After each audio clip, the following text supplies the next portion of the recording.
Hey guys, back with another episode of Filmaholic. Today here I have Desmond with me, and we're going to be having a general discussion about film, because we haven't really talked about movies much since I moved up here in July. So, yeah, we're just going to talk about some movies that came out since then, some topics that's happened, some stuff that's happened maybe in the last weekend. And just discuss it. Do you have anything right off the bat that you want to kind of talk about? I know I have one big topic that I do want to... No, nothing in particular. Dive in. Okay. Yeah, just go right into your topic. Okay.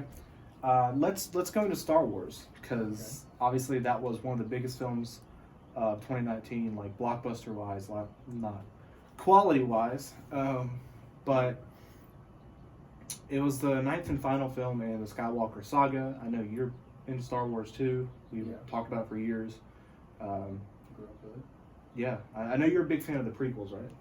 I mean, I don't hate them. I think they have their place. Like any of the other ones. But I think they get too much hate, honestly. Revenge of the Sith is your favorite, right? Yeah, I was 10 years old when that came out. I went to see it in theaters. I think it was like July or something, 2005, somewhere around there. And it was pretty damn awesome. So, how do you feel, and I know we've had a little bit of discussion about this in the past, with the new saga film. How do you feel about the new trilogy in general, the sequel trilogy? I didn't hate it, but I didn't also really like it. I mean, I liked it enough to watch it, but if I'm going to sit down and rewatch Star Wars movies, I'll probably stop at 6, honestly. Not that they were, tremendously bad, but they weren't that great either. So, as you know, and I've talked about in the past, Force Awakens was, at one point, my second favorite film. Mm-hmm. It's dropped down. It's still in my top 10. It's always surprising every time I hear you say it. I'm like, really? I loved that experience, seeing that in theaters. The magic of that film. I feel like the way it was made. It had this blockbuster feel that was a continuation of the original films of the saga that we know. And it introduces some really new cool characters. I love Kylo. But the way it ended had so many possibilities of where the franchise could go. And that really excited me. And then we got Last Jedi, which I don't hate The Last Jedi. I really like it. I just have problems with it. But I think Rian Johnson actually did some really cool stuff with it. Mm-hmm. I agree. I mean, when I first saw it, everyone kind of hated it. And I enjoyed it. But I was like, it felt weird as a Star Wars movie. But it wasn't like I wasn't on the internet telling people they needed to change it. That's for sure. Right. That was the lacking thing for me. It didn't feel necessarily like a Star Wars film, but it was a good film. But then we get to Episode 9, the final film, and Disney has this controversy and all this stuff with The Last Jedi. The box office failure of Solo, even though I liked Solo. I think I only saw it once, and it was in theaters. But did you hate it? No, I didn't hate it. I still haven't seen Rogue One. Well, a lot of people love Rogue One. Yeah. I don't love it. I really like it a lot. I like it more with each watch, especially now that I've finished. This trilogy's over, because when you look at this trilogy, I feel like, honestly, both Solo and Rogue One are the only two films in the new era that have paid attention to the history of Star Wars. Both the shows that came out, the older films, the novels, all of that. I think the spin-offs have been able to connect to those and treat the fans. While the sequel films, I don't really know even who those were made for anymore. Shareholders. Right, and obviously movies are made to make money. They come from studios, they come from Disney and all this, but Bob Iger, and when they got Star Wars and everything, he's came out and said, and George Lucas, they had his treatments for what he thought 7, 8, 9 should be, and what he wanted it to be, and they kind of just tossed it to the side and was like, Well, no, thank you. We're going to make our own Star Wars sequels. Was he not any kind of consultant for Episode 7? No, not really. He was supposed to be. So when he first sold Star Wars to Lucasfilm, he was supposed to stay on as a consultant for Episode 7. Mm-hmm. And that's why he sold his treatments for the sequel trilogy to them. So what happened was, he was pushing the story forward. I don't necessarily think that I would have agreed with everything that he was going to do. I know Rey was supposed to be a character called Kira, which ended up, becoming the character in Solo, the name, anyways, but it was spelled differently. I think in the original screenplay for Force Awakens, her name was Kira, and they changed it to Rey for whatever reason. I think JJ just likes to change names and titles and things for no reason, really. That makes it his idea. I guess. Change it just enough.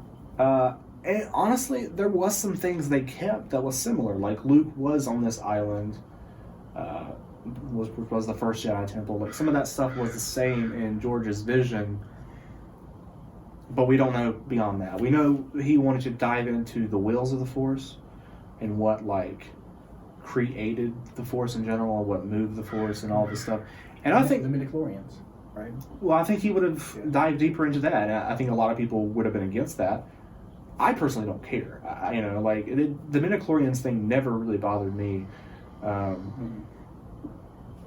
It's just his way of explaining it through some science. Yeah. Fleshing out the lore of the world. Right. Yeah. And a lot of people were against that because they felt like they had that idea of anybody could use the Force. And I understand where they're coming from. That never really was something that that attracted me to Star Wars. The whole idea Luke was a farm boy and he could do anything, such and such. But a lot of people were for that, and I feel like Rian Johnson definitely was, and that's what they ended up trying to make Rey by the end of this trilogy, was someone who came from nothing and could do, anything, become a Jedi, all this. Which honestly, by the end of the trilogy too, her character just didn't really work for me overall, which really was a bummer because I loved Rey in Force Awakens and The Last Jedi. But by the end of the trilogy, it felt like she was just a forced-in character within this Skywalker saga.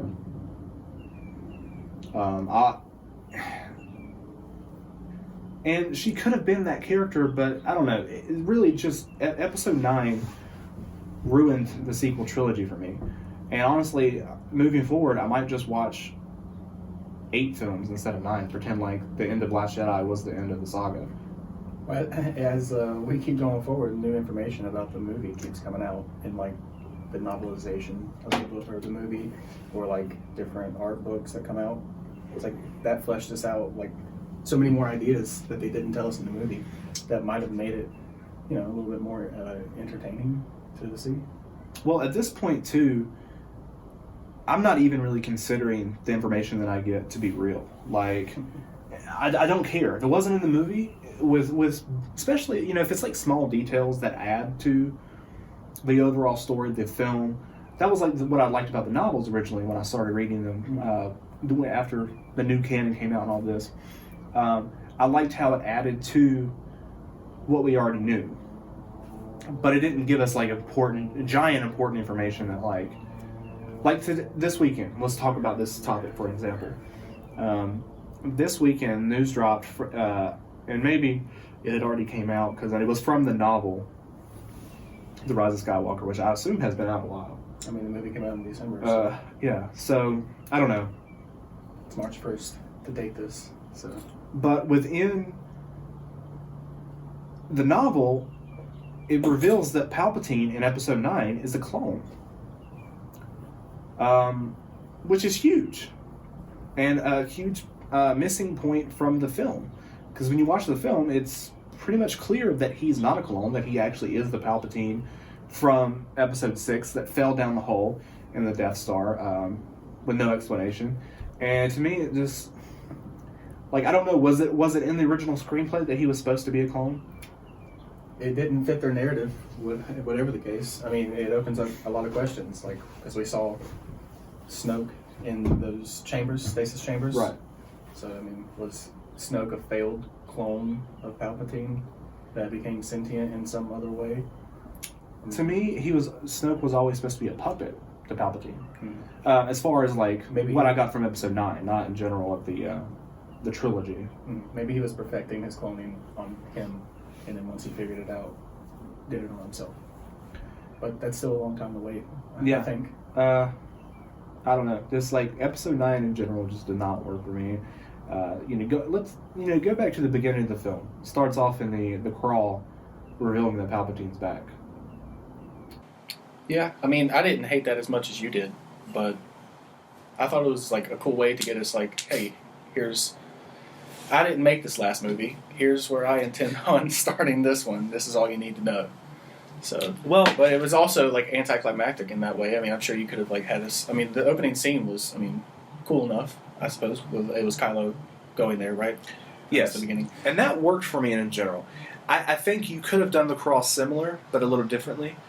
And instead of revealing that Palpatine was back in that crawl, just show us in the scene right afterwards. Tell in the crawl that a mysterious voice has spoken across the galaxy, but no one knows who it is because he's been dead for like 30 years. You know, like who would know that was him without him saying, "I am Palpatine. I am back." Like, and I don't know. Like, why would we not hear that? It was just weird. I do like the opening scene with Kylo on Mustafar and fucking people up and getting the Sith holocron, which is called a Wayfinder in this film for some reason, and then going to see Palpatine on Exegol. All that was good, but it should have been done differently. We should have been definitely told in the film that was Mustafar. I think he should have actually went to Vader's castle, which in some of the it was artwork. I think it's Colin Trevorrow's version, by the way. We'll talk about that in a second. He actually he is living in Vader's castle, but we should have seen him go to Vader's castle. That's where he should have got the holocron. It should have been called a holocron. Well, you said he'd like to change the names, so yeah, exactly. That's the thing I was getting at. Claim it's his idea, yeah. So then he goes to see Palpatine on Exegol, which Exegol was cool. I don't really know if you needed Exegol. I feel like you could have just called that. I'm not sure because I don't watch actively the Clone Wars and Rebels and stuff, so I don't know. I know one is canon and one is one from the expanded universe, but there's Morban, I think is what it's called, or Korriban. One of those, vice versa, is the actual canon one. But that's like the Sith planet, and I feel like you could have just used that instead, and that be where Palpatine is and doing all this stuff. But maybe that would be an obvious choice, but that's not really explained at all in the film anyway. So we get Exegol. Exegol looks pretty cool. Yeah, visually, it looked nice. It was nice to look at. I didn't dislike it. It was. It wasn't like the bad CG that we got in the prequels. I think it was that and Octu, which is Luke's planet, the island, the two best planets we've gotten in the sequel trilogy. That was another thing that bothered me about the sequel trilogy was the planets. A lot of the planets, I'm looking at Jakku here, which I like the title, I like the name of the planet and everything, but just call it Tatooine. It was a rip off of Tatooine, straight rip off of Tatooine. And it was lame. Like, you could have done something similar. My idea, and I've told Sarah about this, is that you should have had the planet be Jakku, be sand, but change the filter on the lens and stuff. Make the sand like a dark reddish color. Mm-hmm. Change the way the sun looks. Make the lighting different. Just play with it, Add more rocks in, yeah. Like that could have been really cool and it'd be like a similar planet, more like Mars. Make it more like you would think Mars would look like and stuff. I think so, like a Geonosis, because we got that too. That was less red though. Was it? My memory of it's always being pretty red. It's more. I don't know. Go back and rewatch. It's more. It's not as like red. I haven't seen it in 4K if it's upscaled or. A red is as I'm talking about. I'm remembering the VHS version. But yeah, I don't know. That's what I would have done with Jakku. I don't think Starkiller Base should have ever been in the the sequel trilogy. I do like them. The idea of in Rise of Skywalker having these ships that all had Death Star technology. Mm-hmm.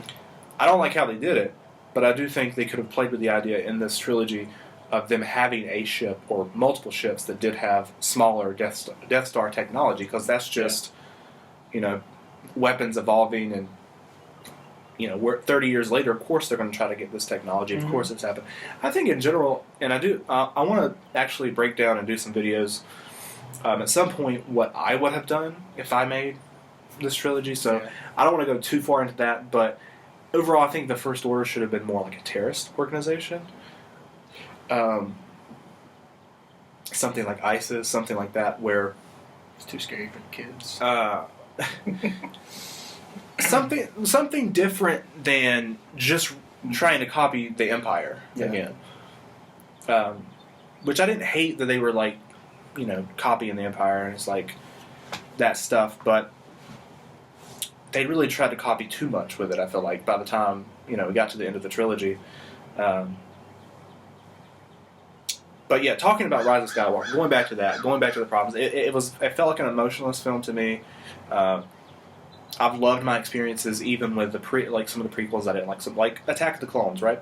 Mm-hmm. That's my second least favorite Star Wars film. Now, Rise of Skywalker is. But with Attack of the Clones, that was the first film I ever saw 2 times in theaters. Yeah. Like, it was a good theater-going experience, especially when I was, 7, 8-year-old kid when I saw it. But I didn't feel anything watching this movie. I just kept, every scene that didn't have Kylo in it, I was just hoping that the scene would hurry up and finish so I can get to the next one. Yeah, I mean, I went to the bathroom in the middle of it. You like that scene where Rey has, the vision of her being, a Sith? I never saw that, and I kept wondering when it was going to happen. You went to the bathroom? Yeah, I guess that's when it happened. That scene was stupid, too. And, we knew... I think people pretty much knew from the start that wasn't going to be real. That was going to be some sort of vision that she had. And it was kind of lame to do that, to show it in the trailer, to tease people like that, I think. But ultimately she found, like Luke finds on Dagobah in Episode 5, he finds that little cave and he has that vision. That's essentially what happened with her, but it was on the Death Star. Which makes no sense to me why she would find that room on the Death Star ruins. The Death Star ruins, to me, it was a stupid idea anyways. Mm-hmm. For them to go to this planet, first of all, I feel like the planet should have just been a different part of Endor instead of making it a completely new planet. Yeah, well, I mean, I think going to the ruins of it, that's pretty cool. Right. But, yeah, put it on Endor, or, wasn't Endor the moon? Or it had moons? Okay, so... Where they're at in Return of the Jedi is the moon of Endor. So a lot of people thought when we saw this that was in the trailer Endor itself. Right. Yeah. And I think that would have been cool. And actually showing what's left of the Death Star is cool. I do like that idea. Because we know that the Death Star blew up. Mm-hmm. But it was big enough to have big pieces still land. Yeah. All that makes sense. Does it make sense for them to go there and the throne room is actually still pretty much intact? I guess it just depends on where that explosion in Episode 6 originated, and in comparison to where the throne room was. Which, I have no idea. The thing was massive, right? So the throne room... Okay, so it was on the Death Star, and it was on a tower that came off the top of the Death Star, and then it had room on the top. Okay. So... Is there a visualization of this somewhere on the internet? I'm sure there is, yeah. I mean, there's a wide shot in Return of the Jedi that shows where they're at on the ship. So, I don't know. I guess, that could have broken off, but then... It was just weird to me. They go in the throne room, and, sure, it's, visually sort of cool, but then when you start to piece it together along with everything else that happens in this film, it's wow, really did we need this? She goes in there, and... the Emperor's chair is still just sitting there. It didn't get knocked across the room or anything. It's just still, intact, sitting there. I don't know why Palpatine would have his Wayfinder, because that's what she's going there for. Yeah. Kylo already has Vader's Wayfinder. Which would have been cool had we seen that on camera, What do you mean? I mean, didn't he? Did we see it on camera? That's what he got on Mustafar. That's when he was there. Yeah. Before he went to see Palpatine. Okay, that's how he got there. Yeah, that's what Vader's. I'm saying. It would have been cool to have seen that instead of just like, the scene of him cutting down those people in the forest. That's like that forest. Well, it does show him get it. Oh, does it? That's what he's doing. He's cutting those people down. Never mind. And then he gets the Wayfinder. But it should have been more detailed. It should have showed him in Vader's castle getting it. Yeah. I don't know why it was on Mustafar where Vader lived, but it was just out in the forest. Hmm. Well, I mean, okay, so he did have to go into Vader's castle to get it. No, I'm saying I wish it because it doesn't show Vader's castle at all in Episode 9. Yeah. Instead, he's on Mustafar, and he's out in the forest, and he gets it from some it looks like a grave type thing. Okay. He gets it out of. Yeah. Which a lot of people didn't even know that was Mustafar because the climate has changed on Mustafar. I wouldn't have if I didn't know from Twitter. Yeah. Before I So saw it from the movie. the climate changed within 30 years, and the lavas went away. It looks visually different, which that's fine. I don't really have that I don't have a problem with that. But I just feel like he should have went to the back castle. He should have gotten the Wayfinder there. But anyways, the Emperor's Wayfinder is on the Death Star. You can believe it. It's not the worst part of the film.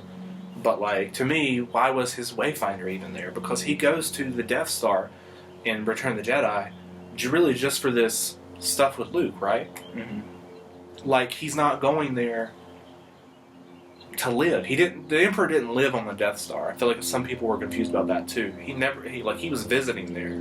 That was like a station. That was a battle station. Do you know where he lived? He lived on Coruscant. Okay. That makes sense. It tells that in some of the novels. He got rid of the Jedi, or banned people from going to the Jedi Temple. Mm-hmm. Probably, like how Nazis burned people's history and all that different stuff. I'm sure he did all that, or he did do all that with the Jedi and all this different stuff. But that's where he lived, because there's a scene in Lords of the Sith, I believe, where Vader goes and visits Palpatine on Coruscant. But that's a cool book, by the way. It was one of the better novels that I've read. Yeah, I haven't read any of them. I read some old ones, before they got rid of them. I read some of the old ones when I was a kid, but I haven't read any of those recently. When I really got into some of them, Claudia Gray was probably the best writer so far that I've really gotten into her stuff. The rest, and James Luceno, he wrote a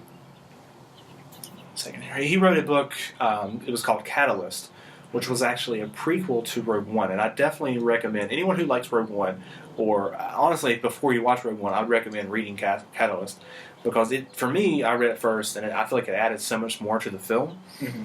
Because what it is when Jen Erso, which is the lead of the film, she's a kid in this book, so it's back in time, and the film takes place I want to say it's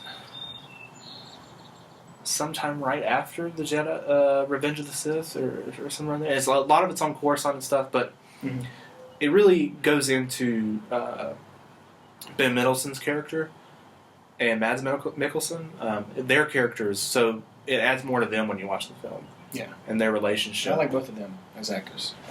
Honestly, I feel like they were the best parts of Rogue One. But I remember that opening scene. Before I passed out on your couch. That opening scene, that's what I'm saying. You feel so much more with that opening scene if you've read that book, Catalyst. Mm-hmm. The stuff with the mom, because she's a big part of the book.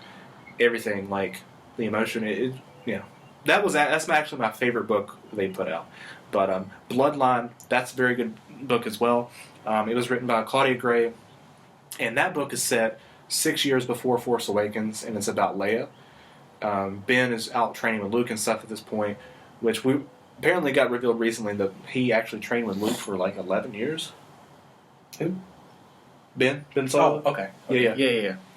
I heard you. I was just yeah. So, adding even more different stuff to that.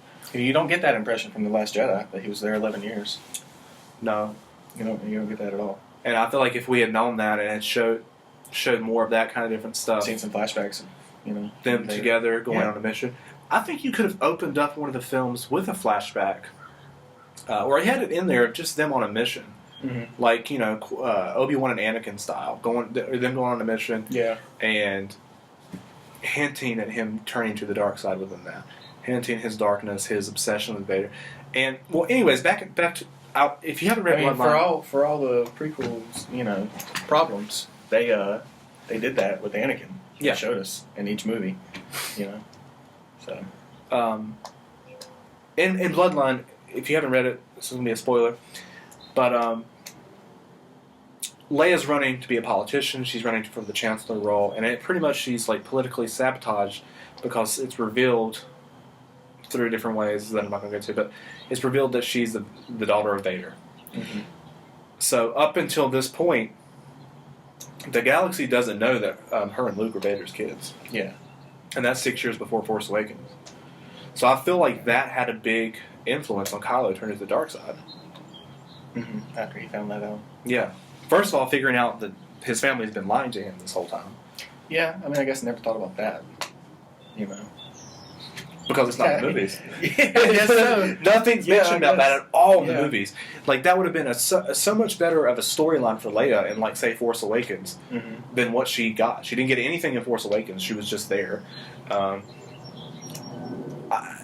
feel like other than, I don't want to say all, but to a certain degree, all of the old characters coming back just feels a little bit like fan service. You know what I mean? I understand that, like, Luke and Han Solo, I think, played very important parts in telling the story, but, like, the other ones didn't. I feel like, in terms of, like, how they affected the overall arc of everything. And I understand part of that's because Carrie Fisher died. That's what I was about to say. I don't know. Like, I was going to say something, but, I don't really believe anyone over there anymore about plans. Yeah. Because they said in the past that the plan was to make Han, like, the focus of the older characters in 7, Luke in 8, and Leia in 9. Yeah. And obviously, that couldn't end up happening. I think she was supposed to be a heavy... She was supposed to be the one that turned Kylo back. Yeah. And... didn't necessarily happen. Like, she died, she said Ben in the movie, and he, freezes and he gets stabbed and all this, and then Rey saves him. So she did save him. To a degree. In a to a degree, yeah. And then he sees Han, which is my favorite scene in the film. I like the scene a lot. It wasn't...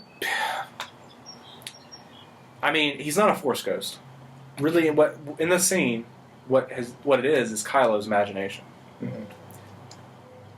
So, did it have to be in there? Probably not. I like that it was in there, because it was a good scene. But it honestly, like, would I put it in there if I was making the film? Probably not, because it didn't really make sense. Yeah. In terms of the story, and I think. Originally, that would have been Leia if Carrie Fisher had been alive. I think the scene would have been alive, or maybe she died and then she appeared as a Force ghost. Mm-hmm. And as a Force ghost, she talked to Ben like that, and then he threw the lightsaber. Because then it still would have been a parallel between the scene with him and Han in 7, and his mom in 9. Yeah. And how that would be different. One thing, speaking of, like, just stuff that didn't make it on screen that really, like, shapes the way you think about the story, is I saw this one, like, little comic strip online, and it was of Chewbacca, and the panels were, like, him, like, growing, like, Ben is real young, and he's, like, there as he grows up in different panels, as he's, a child and a teenager, and then, getting older. And then there was, like, one panel where, like, it showed him kind of like Kylo, or, like, I guess in a transition period between Ben and Kylo. Yeah. And then it's got, like, Chewbacca being, like, shown real sad, getting real upset about it, and he lost his, like, little buddy, his, like, nephew, I guess, essentially. And then it's, like, cut to the scene in The Force Awakens where Kylo killed Han Solo, and then it, like, shows Chewbacca, like aiming at him, has his crosshairs on him, and then, like, decides not to shoot him dead, like, lethally, shoots him in the arm. And I was like, that's, like, that little 9-panel comic strip had more emotional impact than I think any of those 3 movies that I saw in the sequel trilogy.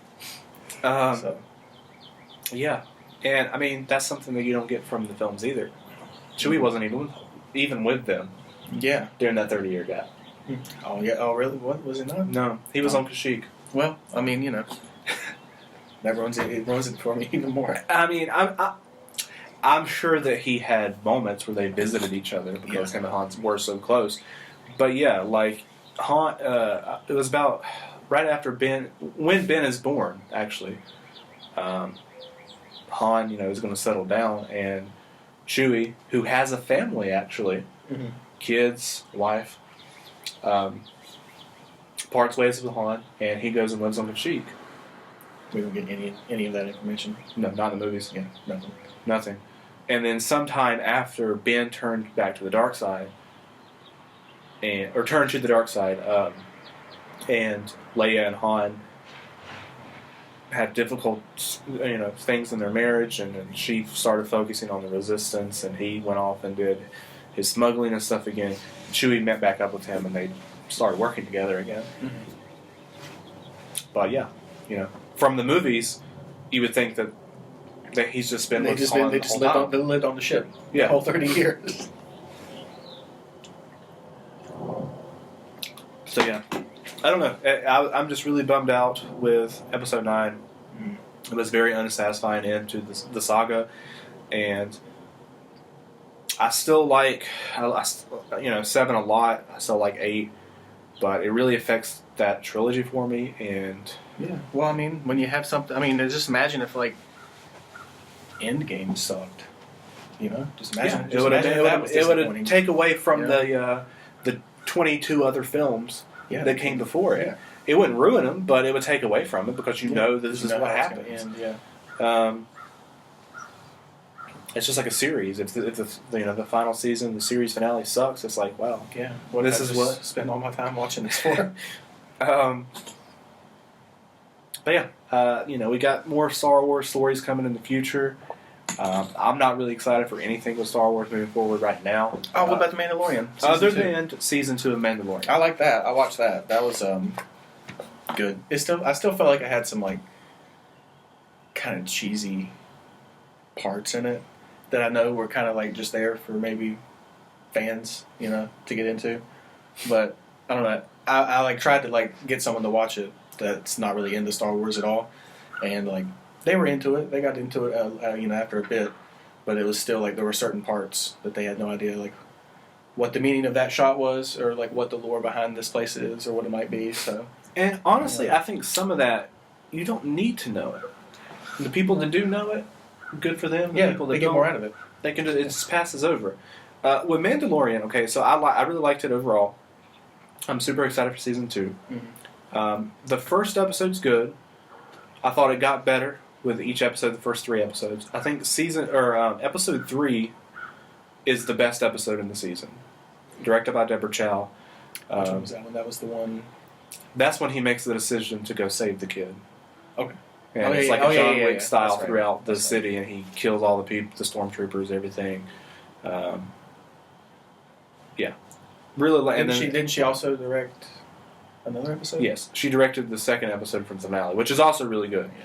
But, so then that was the first 3. They were good. Then we got to episode 4, which is when he goes to that planet. That episode was directed by Bryce Dallas Howard. Yeah. That's the one I was thinking of when you said 3. So with 4, it made sense for the story what that episode was. Them trying to go to a different planet and him finding a home to get rid of the kid. Yeah. It made perfect sense, but I wasn't a fan of the episode. It was one of my least favorites. Wasn't it also one of the shortest episodes? Or was it a longer one? I don't remember. Yeah. Episode 2 was the shortest, I believe. Okay. It was 20 minutes. Okay. It was very short. Yeah.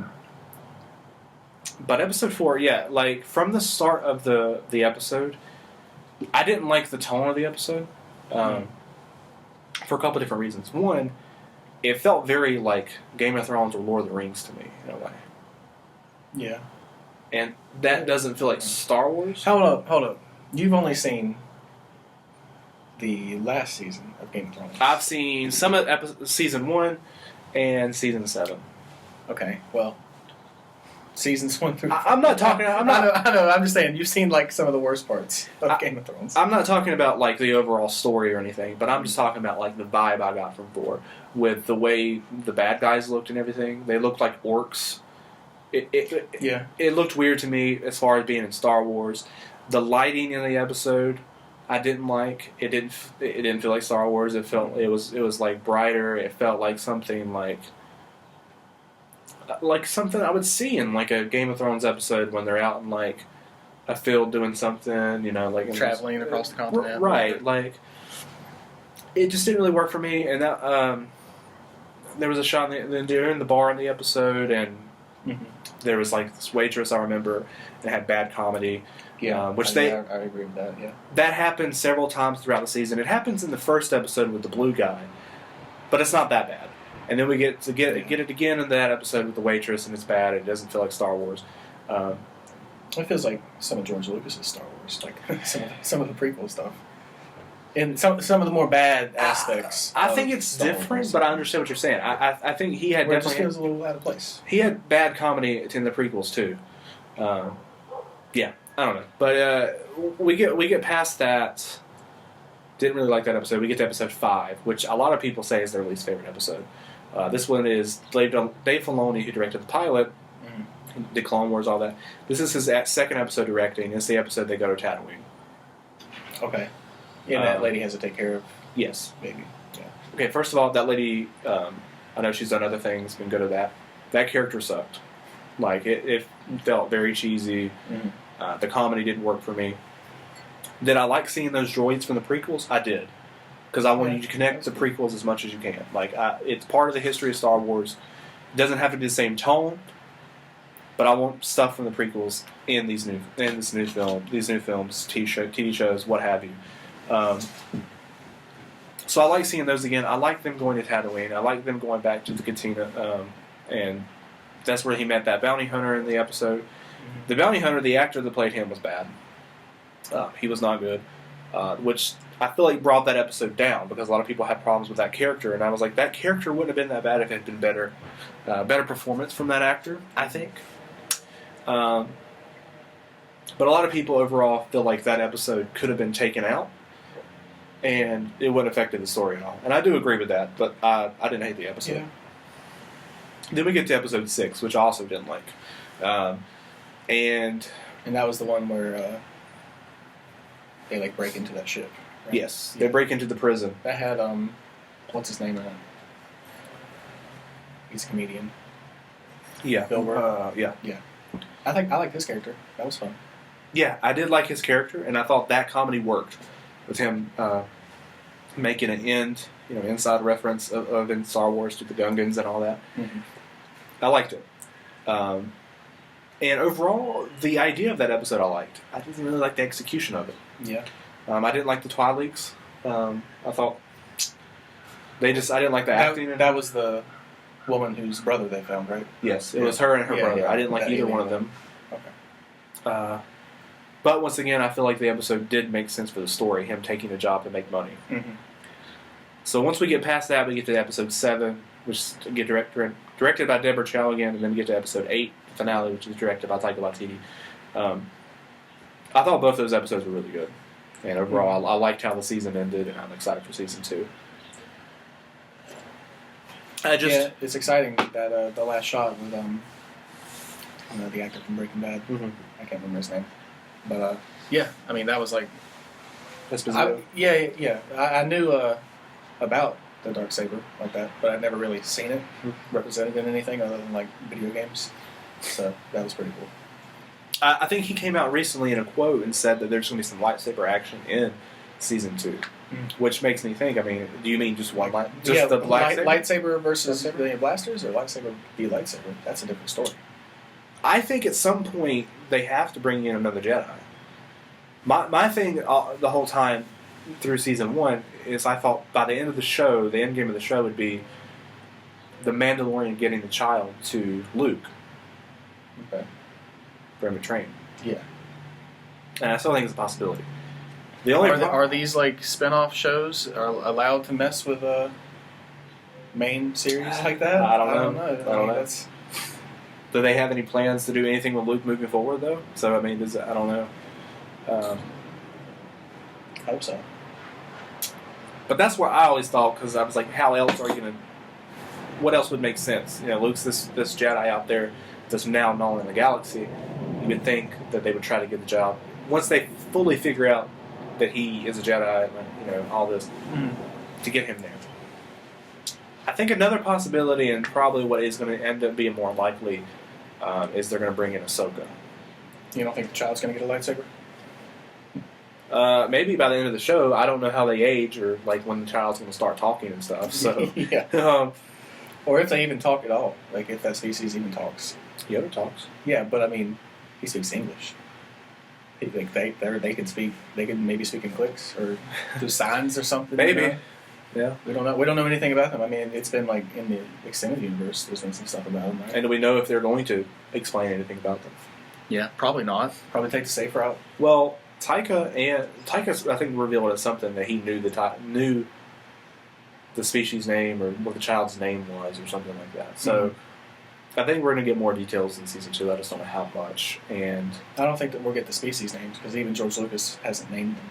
Yeah, he might know them, know what he wants to call it, but he's not like come out and said it before. I don't think they care about George Lucas. Well, they probably don't.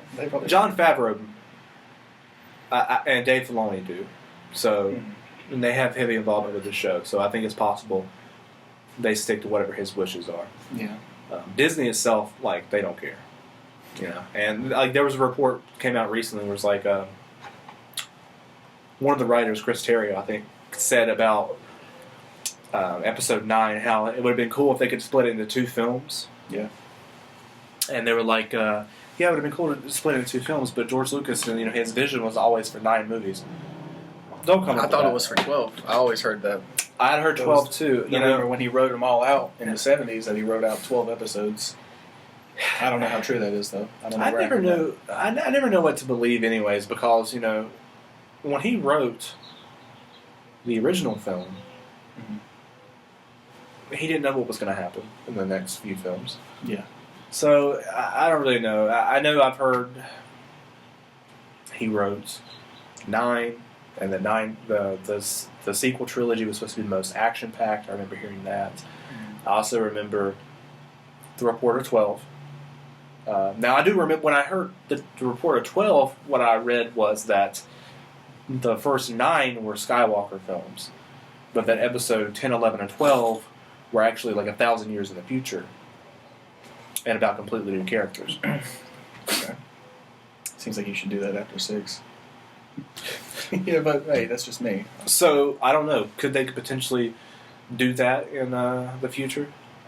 Do movies that are 1,000 years in the future, and like whatever his vision was. Well, dude, I mean, some of the most interesting stuff about Star Wars came from the extended universe, and like stuff that, I think, as George Lucas said, you can write whatever story you want. You know, just don't fuck with my 6 movies, basically. But he also never confirmed any of that was canon. That's true. I mean, yeah. He said you can write whatever you want. It doesn't mean it's real. Yeah, I know. I just mean, you know, some of those stories were like some of the more interesting stuff that you got from Star Wars. So, you know, when Disney bought them and was like, yeah, we're not doing any of that. But I was like, okay, it doesn't have to be canon, but like, there's a whole wealth of stories to draw from. Exactly. That's what really bugged me too. Was that I agree with them. I don't think they should have adapted what they had. Because when you do that, or if you pretend all the stuff that they did adapt what they had, it was basically a remake of A New Hope. If you adapt what you have, or if you pretend all that stuff's already happened and you pick up after that, you're blocked in, right? Like you don't have any room to tell any new stories. Yeah. And people are going to be definitely disappointed. Yeah. But you have all this stuff to draw from. And they sort of did. Like, obviously, Ben is very much based off Jason Solo. I don't know. I definitely, what I think is they should have taken those characters from the extended universe, Jason, Jaina, maybe Ben Skywalker, I don't really know. But you take all these characters, and actually they should have adapted that, but just changed the story of what was happening. Have him still go to the dark side, have that stuff still happen, but not follow beat by beat the same story that happened in the novel, so that way people don't know what's actually coming, deaths and parts of the film, but actually Chewbacca getting crushed by that moon. Yeah, take all that out. Like, that's bad, but, like, you know, keep other stuff and the characters that people have grown attached to. Mary Jade, like, honestly, well, I'm kind of... Some of those storylines have been around since, what, the 80s, after the original trilogy ended? I mean... I can't remember if it was late 80s, early 90s when that trilogy with Mary Jade came out. Yeah. But I know a lot of people were, like, really attached to it. George Lucas didn't like her character. But once again, I don't think they better really than care anything he could have written. what George Lucas thinks. But, you know, I think they could have kept her in there, still kept her relationship with Luke, and she could have been the one that was going to kill Ben. Mm-hmm. In that scene in Last Jedi when Luke's standing under the lightsaber, have that been Mary Jade instead of Luke. Because I feel like that would have made more sense to me than Luke doing it. Because she had a dark side to her. She was, you know, working for the Emperor, all this different stuff. So if she sensed this in Ben and wanted to stop it because she knows what, you know, happens and everything, and she also has that darkness in her herself, I feel like it would have made more sense. And then, you know, Ben could have killed her from self-defense, and then we'd go from there. Yeah. Instead of... I don't know anything about the story, just for the record. So I'm just agreeing with you. But it sounds, you know, like, you know, if they would have had a template to draw on, Yeah. instead of just coming up with something different each movie, that might have helped a little bit. So yeah, I don't want to talk about Star Wars the whole time though. What else? what other How long's it been? what other movies and stuff? You know, have you watched? Well, I only saw like 4 of the 9 Best Picture nominees, but I liked them all. Well, you saw Once Upon a Time, and that's really all that matters. Yeah, he didn't win, but Unfortunately. let's see. What didn't win was Parasite, which I do recommend watching. Parasite's a good film. Everything that I've seen about it says I should watch it. I just haven't gotten around to it. I definitely don't think it's the best film of 2019. I don't think it should have won Best Picture, but Sounds like somebody's a racist. it was just not a good. It wasn't as good as Once Upon a Time or Marriage Story, or Jojo Rabbit. But I've heard that's really good too. I still haven't seen it. yeah, it was really good. If you take away those 3 films, then yeah, I would have gave Best Picture to Parasite. But I do think those 3 films were better. Better than Joker? I didn't like Joker. I thought it was alright. It was okay. I mean, you know, I didn't special. I didn't think it was a bad film. I gave it a 3 out of 5, which means not bad. But I didn't give it a like, because I like, and the reason I gave it a 3 is because there's definitely like quality made stuff in the film. Like the score is really good, cinematography is really good. It definitely had a message to tell. I don't think it was like a bad message. There was like some really, you know, poignant things in there. My problem too is that, like, to me it wasn't a Joker movie. And it's like, I feel like what happened was Todd Phillips was making this film, and he wanted to make a Scorsese type film, so he made this, and then which is pretty much like takes heavily from old Scorsese films, Taxi Driver, King of Comedy. I've only seen Taxi Driver once, so maybe twice. A lot of King of Comedy, like I feel like that's the main thing he takes from, but there's some Taxi Driver stuff in there too. He wanted to make a film similar to those, so he made this, and then he slapped the title Joker on it, as well as WB, to get people to watch it, because now it's the Joker. Now it's a comic book film. Or to get funding for it. Both, yeah. And you also have Joaquin Phoenix, who is a great actor. I don't think he should have won Best Actor for this role, but then he's been playing around with the idea of playing a comic book character. He almost played Doctor Strange, but then didn't sign up for it because of the commitment. If you sign up for this, we're going to need you for 8 movies over the next 12 years, and there's no getting around the scheduling. You're going to be there when we tell you to be there. Here's $26 million. So he didn't do that, and I feel like this was a way that he could do a comic book film without really doing a comic book film. And I don't know. I think that was part of my problem too, is that I don't feel like it was a Joker movie. And a lot of people will be like, well, it was like an Elseworld, it was an Elseworld story. Sure. That means nothing to me. Whatever. As a casual consumer of this type of media. I hated what they did with the Waynes in the movie. Whatever they were trying to do with that, I didn't like it. It just wasn't for me. And I don't want to really see a sequel. Because the only way that I would be interested in a sequel is if you do a time jump and have Batman in it. Mm-hmm. Because to me, it's like, I don't know why we're having Joker without Batman either. And to some degree. Like, you could have this film and then have Batman come in at the end and not be in the whole movie. Have it be about Joker. I don't mind that. But, like... Isn't Joker's one of his, main motivations is just to be the antithesis of Batman? Exactly. So... I mean, yeah. I guess I could see where they're going with it in the movie.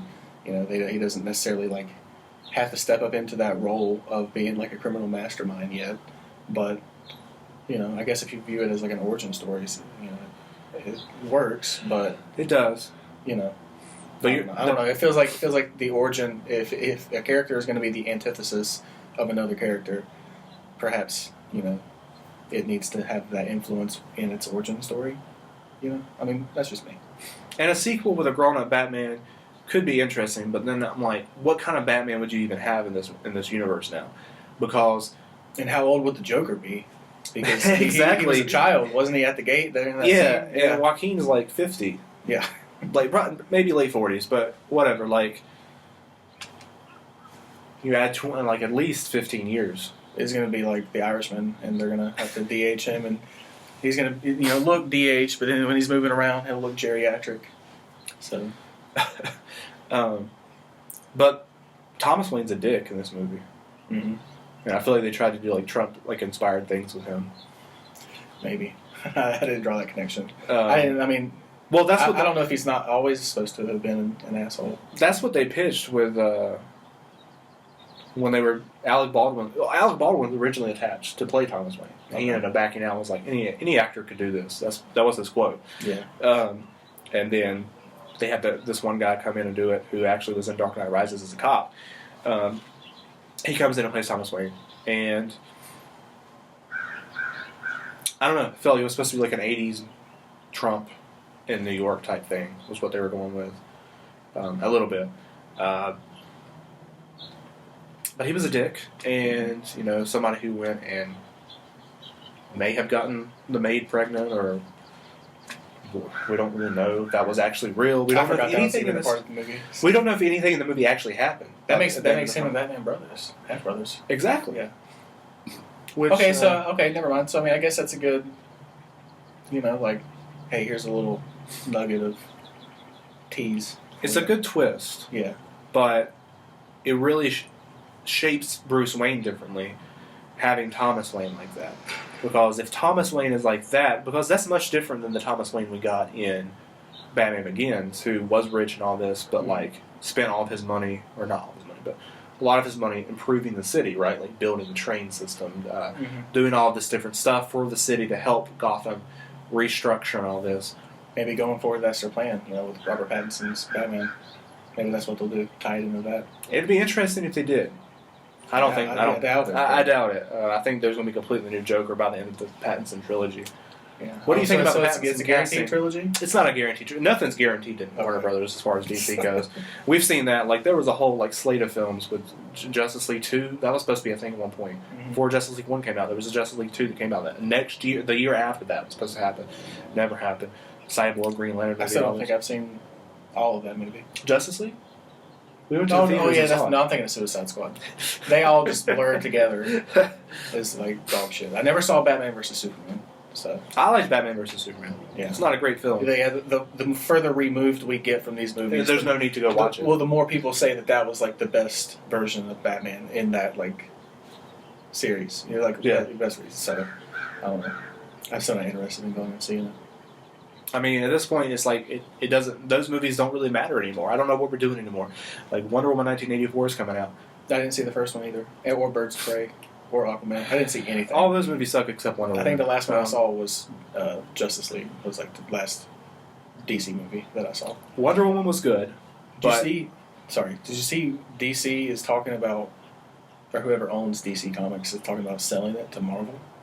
I saw that in the news I don't want that recently. I don't want that at all. I don't want Disney to keep owning all this different stuff. Like, to a degree, I'm fine with stuff like with them owning like Lucasfilm, like how, because they usually do make quality stuff outside of what they've done with Star Wars. Like as far as MCU, they make some quality stuff, but they don't need to own everything. We don't need that. We need these separate studios to own the stuff. DC definitely doesn't need to go to Marvel because then it's like, well, it's not making any money. I think that's the only reason they're thinking about it. Not in terms of like the movie side of it. I don't know if that would be different in terms of like who owns the rights to stuff like that and who'd be able to make movies. you're talking about the comic. Yes, DC Comics itself is, I think, up for talks of being like. There's a rumor that Marvel could buy. And when I say Marvel, obviously it's Disney, but I would have they to could buy look. DC Comics.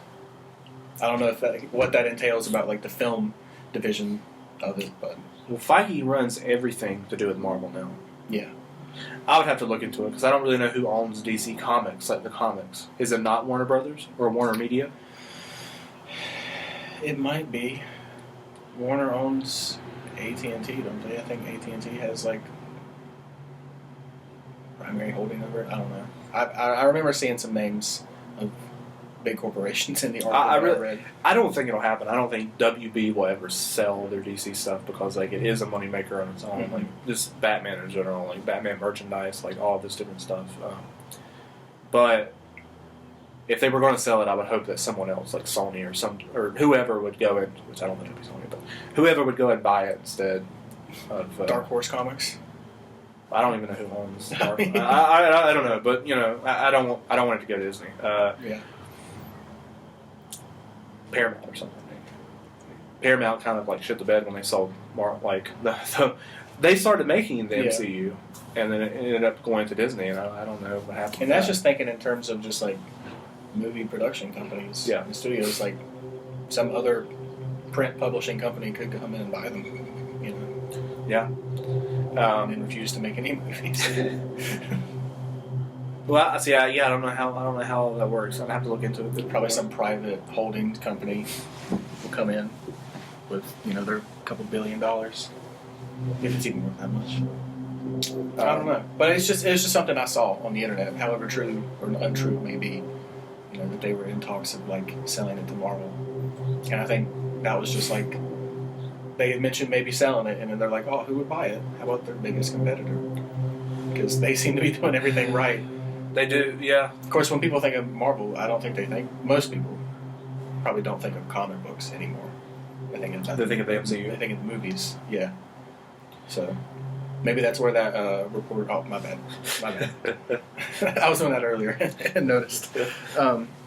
Maybe that whoever was writing that article just assumed, you know, like when they thought about it in the context of the movies and not like actual comic books. So I don't know. Yeah, but there's like different studios, and it wonders like I wonder like that's an interesting thing too. What if going back, what if Disney had bought DC instead of Marvel? What if DC was owned by Disney and ran by Kevin Feige instead of Marvel? then we probably would have gotten a continuation of the Nolan Batman movies. No, like going back. Oh, you mean Like, I don't know. That's a lot to think about. Because the Nolan when movie did they- started in 2005, so when did they buy him? Wasn't that 2008 or 2007? when they bought like that? Marvel, Yeah.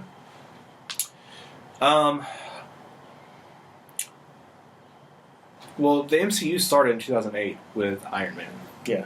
So I assumed they would But- have before then, or maybe they were just bought the rights to that particular story. Iron Man, I know the first few films were Paramount. They were not Disney. Okay. So Iron Man 2, Captain America, Thor, all of those were Paramount films. I think Wasn't it around like 2012 maybe? Around I the think it was same 13. 13. I think Avengers was Paramount. Okay. I want to say, and maybe I might be wrong, I want to say that either Iron Man 3 or Thor the Dark World was the first actual Disney Marvel movie. Mm-hmm. I'm pretty sure it was in 2014. It was one of those two films. What a start. Now, of course, they own those other movies now. Yeah. Except for Hulk, which is still... That's a tricky one, too, because they own Hulk. The Incredible Hulk? Or Ang Lee's Hulk? The Incredible Hulk. Ang Lee's Hulk does not count at all, but The Incredible Hulk is an MCU film. It's the second film in the MCU. Mm-hmm. But I feel like it was a Universal film. Because Universal actually owns some of the rights as far as movie making goes to Hulk. That's one of the reasons we haven't ever gotten a sequel. Yeah. Because if they make another Hulk movie, they have to work with Universal to make it. Mm-hmm. And split part of the profits and all this. Just like they did with Sony and Spider-Man. Yes. Yeah. They would have to do that same thing again. Which I actually think is a better possibility of that happening now, because Annie Pascal, who used to work at Sony, was a big name at Sony. Mm-hmm. She was part of, the deal working with Kevin Feige to get Spider-Man in the MCU with Homecoming. Yeah. And Civil War and all that. So now she's at Universal. So there could be a deal working out in the future where we see a Hulk movie because now she's over there. She has a good working relationship with Feige and all that. I don't think it'll happen. I don't think we'll get another Hulk film. But I mean, I would like to see one because I like Mark Ruffalo as the Hulk, and I think it'd be interesting. They make another Hulk film, but they bring back Edward Norton. That's That's Universal's, Universal, right? You said that's their one. That's the hill they'll die on. We'll make another one, but you got to use Edward Norton or Eric Bana. both. They just keep switching between scenes. The audience won't notice. They won't notice. We'll make the Hulk look the same. I think they'll keep bringing Hulk back, though, in other properties. Like, I think the next time we'll see Hulk will be in She-Hulk, which is coming to Disney+. I know in the comics he's part of her origin story, so I think that she's his cousin in the comics, so I think that'll happen in the show, and that'll be the next time we see Hulk. But I think he'll also be in other future properties moving forward as well. I think it's a strong possibility he ends up being a Doctor Strange too. Yeah, because he had the stuff with the Ancient One in Endgame. Mm-hmm. So, and especially with this being like the multiverse and stuff, it would be interesting to show him in that movie as Professor Hulk.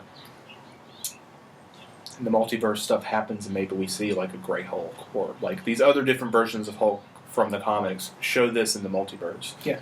And I also think that they're setting up the Dark Avengers.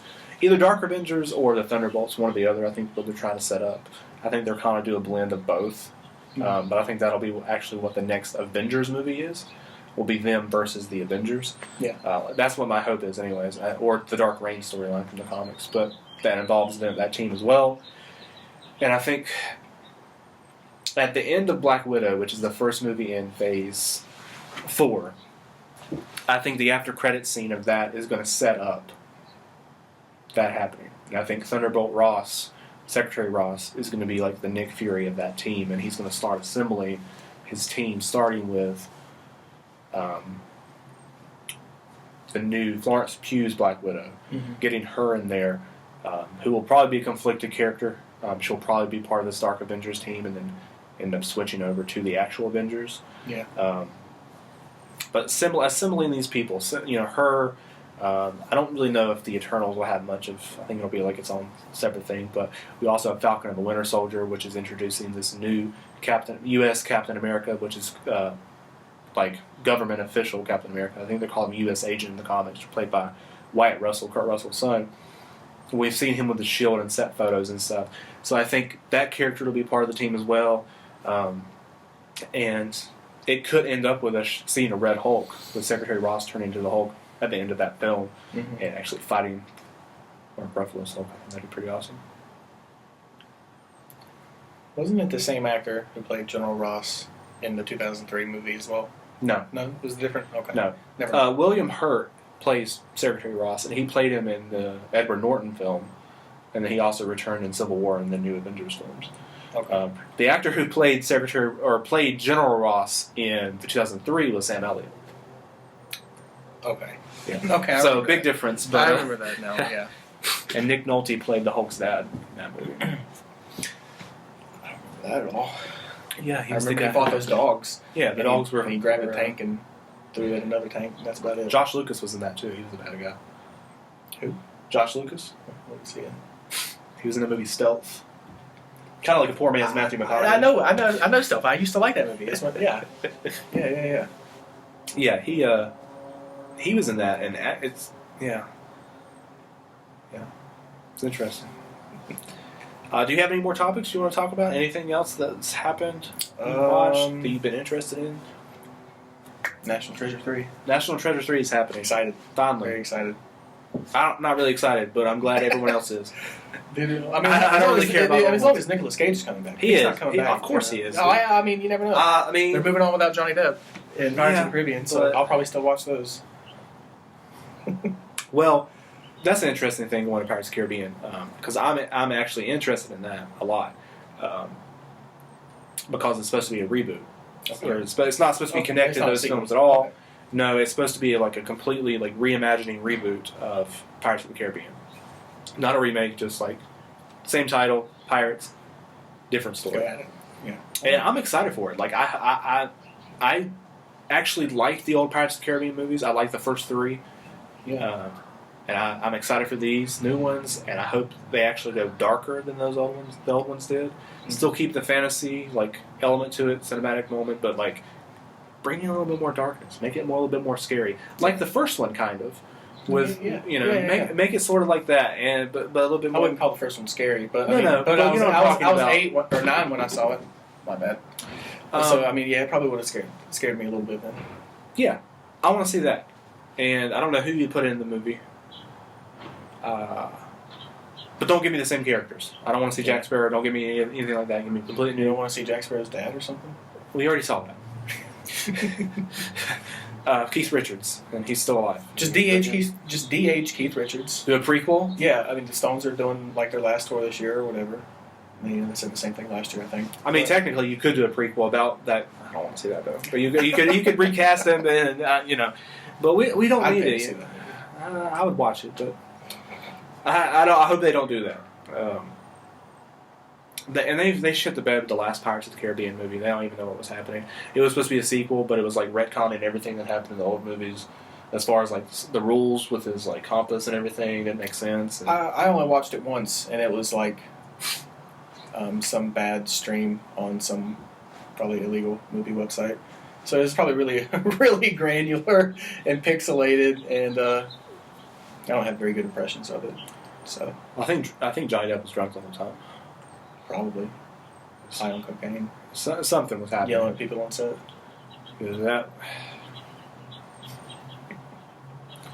The best part of the movie was the after credit scene, which got me excited for the next movie. I don't even remember it. The after credit scene set up Davy Jones coming back, which was my favorite part of the original trilogy. Okay. But we're not going to see that now. They scrapped that. Yeah. They're like, eh. Oh, too bad. It's just like there was an after credit scene to the fourth Pirates of the Caribbean, or at least it was the end of the scene. I don't know if it was end of the movie. I don't know if it was an after credit scene, but it was like Penelope Cruz's character. She had the voodoo doll of Johnny Depp. I remember that. Yeah, and it had the bottles of all the ships. Yeah, that idea was like that thrown was in the cool. trash. They didn't go back to that in 5 at all. Well, yeah. Yeah. We still got the first 3. Yeah, I'll rewatch it at some point. Maybe. Yeah, never. Yeah. Skip through it on Netflix. Just look at the thumbnails.